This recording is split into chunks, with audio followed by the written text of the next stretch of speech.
मेरे दोस्त, ये ब्रह्मांड जो बना है, ये यूनिवर्स जो बना है, ये किससे बना है? ये पूरा यूनिवर्स बना है मैटर से।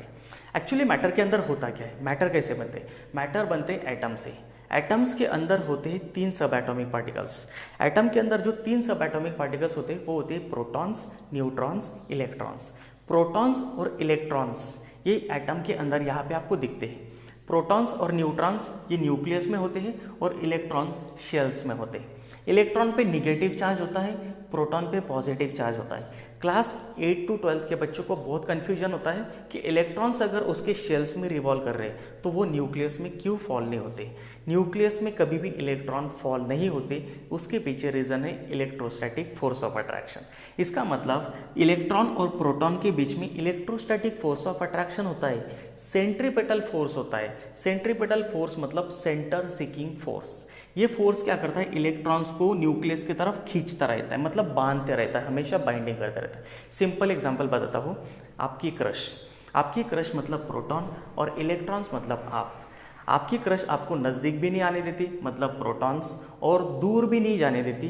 नज़दीक आएंगे तो पापा मारेंगे बेटा, अगर दूर जाएगा तो बहुत दूर चला जाएगा। इसलिए इलेक्ट्रॉन कभी भी out of the atom jump नहीं करते और ना ही कभी न्यूक्लियस में जंप करते हैं, क्योंकि न्यूक्लियस में वहाँ पे पूरे पॉजिटिव चार्ज प्रोटॉन्स होते हैं। इसलिए अब ये इलेक्ट्रॉन की कैपेसिटी हर एक शेल में अलग अलग होती है। 4 शेल्स होते हैं KLMN, जिसकी कैपेसिटी होती है 2, 8, 18, 32। और इलेक्ट्रॉन्स जब पर्टिकुलर ऑर्बिट में रिवॉल्व करते हैं तो वो कभी भी एनर्जी लूज नहीं करते।